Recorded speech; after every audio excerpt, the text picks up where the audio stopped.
किसान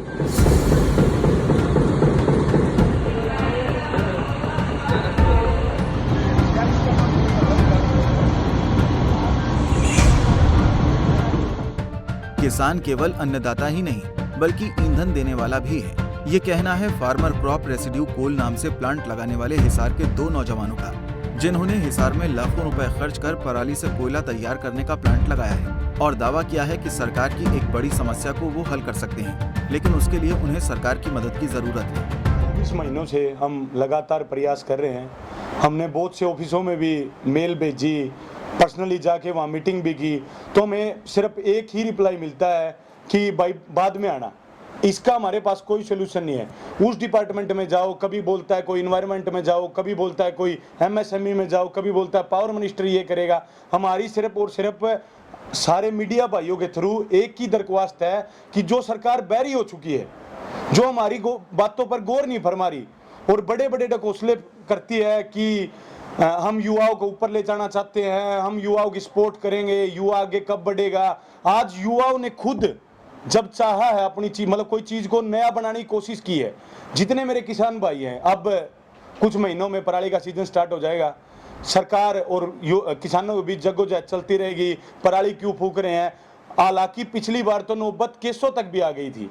कई किसानों को तो 2-4 दिन जेलों में भी रह के आना पड़ा था।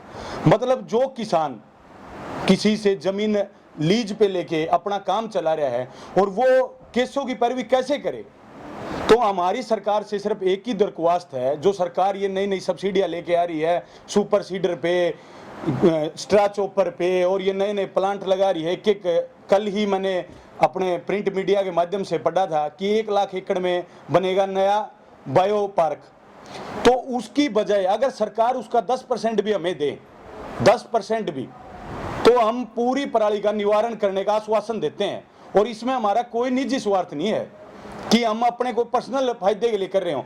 सरकार हमसे पूरा रिकॉर्ड ले, हमारी चीज को जांचे और अपने अच्छे से अच्छे जो वैज्ञानिक है उनको हमारे पास भेजे। हम ये नहीं बोलते कि हर चीज सुपीरियर होती है या हमने ही बिल्कुल परफेक्ट बनाई है। हमारे पास कोई अप्रोच करके उसे जांचे तो।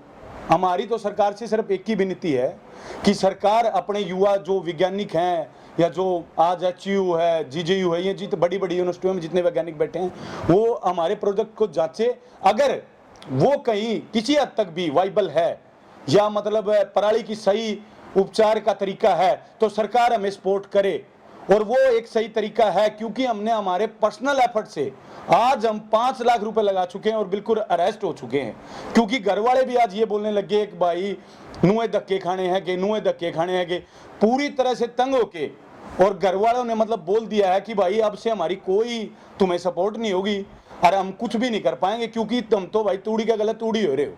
अपनी देसी भाषा हम कहा करें, भाई तमें तो हो रहे हो पागल, तारे बाप दादा ने कमा कमाया कुछ नहीं काटा, आज तो हमें फिर खेती गला पड़ ली है, भाई को नौकरी तप्पा देख लो। तो इसका मतलब आज युवा की ये गलती है। अच्छा ये बताएं कि इससे किसान को क्या फायदा मिलेगा बड़े फार्मूले से? जो किसान, हमें वो पराली चाहिए नहीं जो कि पशुओं के चारे के लिए जाती है। हमें वो पराली चाहिए जो कंबाइन से कटने के बाद सिर्फ जलाने के उपयोग में आती है, क्योंकि वो नॉन बासमती होती है और उसमें सिलिका कंटेंट ज्यादा होता है। तो उसका एक ही निवारण होता है, उसकी ना गलने के कारण उसमें होने वाला सिलिका कंटेंट है। तो हम उस पराली को बेलर की मदद से, जो नई सब्सिडियों पे सरकार बेलर प्रोवाइड करवा रही है, उन बेलरों की मदद से उन गांठों को हम खरीदेंगे। पीछे ही थोड़े दिन पहले ही मैंने अखबार में पढ़ा था कि कुरुक्षेत्र के कुछ मेरे किसान भाई इस बात पे बड़े अधिकारियों से मिले थे कि हमारी गांठों का हमें सही मोल नहीं मिलता, तो हम उन गांठों का सही मोल देंगे।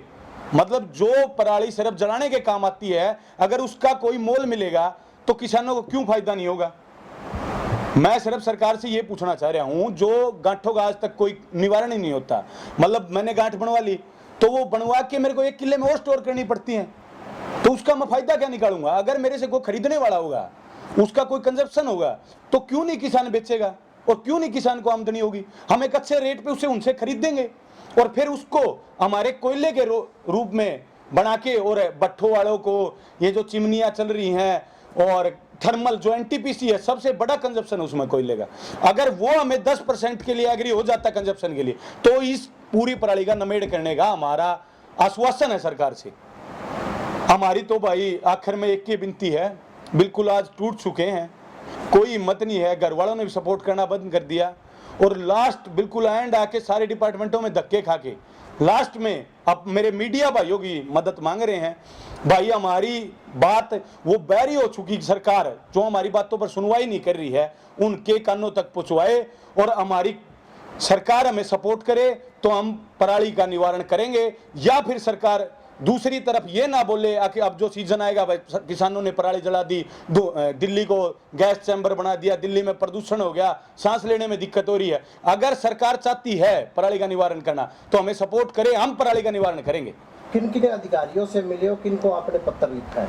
मैं सीधे तौर पर तो बताना नहीं चाहूंगा क्योंकि सबको पता है भाई, हमने ऑल टोटली जितने अपने दिल्ली में मंत्रालय हैं सब में, अगर मैं आपको भेज भी दूंगा व्हाट्सएप पे जो हमने मेल की है, लगातार हम 10-10, 20-20 बार मेल कर चुके हैं। अगर उनका रिप्लाई आ जाता तो वो फोन नहीं उठाते फिर टाइम के लिए, और डायरेक्टली वहां चले जाते हैं तो बोलते हैं सर अपॉइंटमेंट लेके आओ, प्रोसीजर फॉलो करो।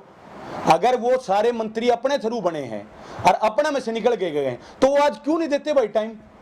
मेरी तो सरकार से यही दरख्वास्त है कि भाई वहां पे अगर सरकार बोल रही है यहाँ पर हम युवाओं को ऊपर ले जाना चाह रहे हैं तो युवाओं की मदद करी जाए, युवाओं को हर तरीके से मारा ना जाए। हमने जो डिस्कवरी की है अपनी तरफ से, अपनी रिसर्च करके हम किसानों ने पिछले 2 साल से एक डिस्कवरी की है फार्मर क्रॉप रेजिड्यू कोल की, उसके बारे में हम उसको प्रैक्टिकली अप्लाई करवाना चाहते हैं। हम खुद इसका एक्सपेरिमेंट कर चुके हैं, 60 टन से ज़्यादा प्रोडक्शन करके हमने सप्लाई भी कर दिया और उनके व्यू लिए हैं, सभी उनके व्यू से खुश हैं। उसके जो यूज़ करने वाले ईंट भट्टे वाले या फिर तंदूर वाले, वो सभी इसके प्रोडक्ट से काफ़ी खुश है और इसकी कीमत भी लगाने को तैयार है। हम चाहते हैं पराली से बने हुए इस कोयले का जो कीमत है वो सरकार की तरफ से उसमें कुछ हमें सब्सिडी मिल जाए, एक सपोर्ट मिल जाए, ताकि सभी किसान भाई इसको लगा सके और इसका प्रचार प्रसार कर सके।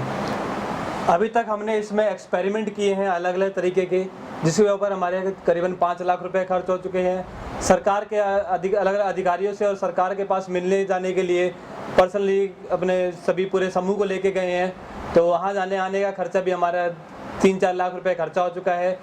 और किराए पे हमने मशीन लेके इस प्रोडक्ट को बनाया है और बाकियों को इनकी सप्लाई करने की कोशिश की है ताकि इस टेक्नोलॉजी के बारे में सबको पता चले।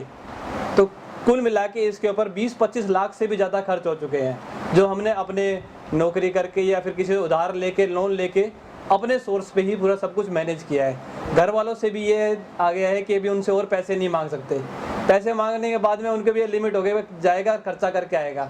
घर वाले ये बोलते हैं कि तू घर पे कम रहता है, दिल्ली में ज़्यादा रहता है, तो दिल्ली में ऑफिस के चक्कर काटते हैं, वहाँ किसी अफसर के पास जाके बैठते हैं, कोई अधिकारी वहाँ पे मिलने के लिए भी बुला लेता है, तो जो टाइम देता है उसके बाद 4-5 घंटे बैठाए रखता है और लास्ट मोमेंट में बोल देता है कि मेरी तो एक और अर्जेंट मीटिंग आ गई है, अगले दिन फिर वहाँ जाके इंतजार करो।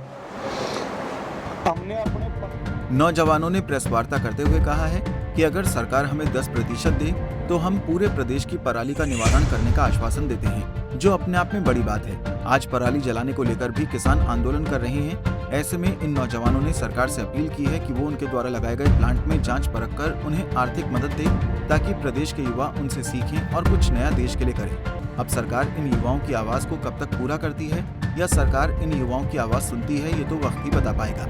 फिलहाल इन नौजवानों ने अपनी पूरी मेहनत की कमाई इस प्लांट में लगा दी है और कहीं से आर्थिक मदद न मिलने के चलते मीडिया के माध्यम से सरकार से गुहार लगाई है। हिसार से विनोद सैनी, पंजाब केसरी टीवी। हमसे जुड़े रहने के लिए हमारे YouTube चैनल को सब्सक्राइब करें और नई वीडियो की नोटिफिकेशन के लिए बेल आइकॉन को दबाएं। अगर आप ये वीडियो Facebook पर देख रहे हैं तो लाइक जरूर करें और ज्यादा से ज्यादा शेयर करें। धन्यवाद।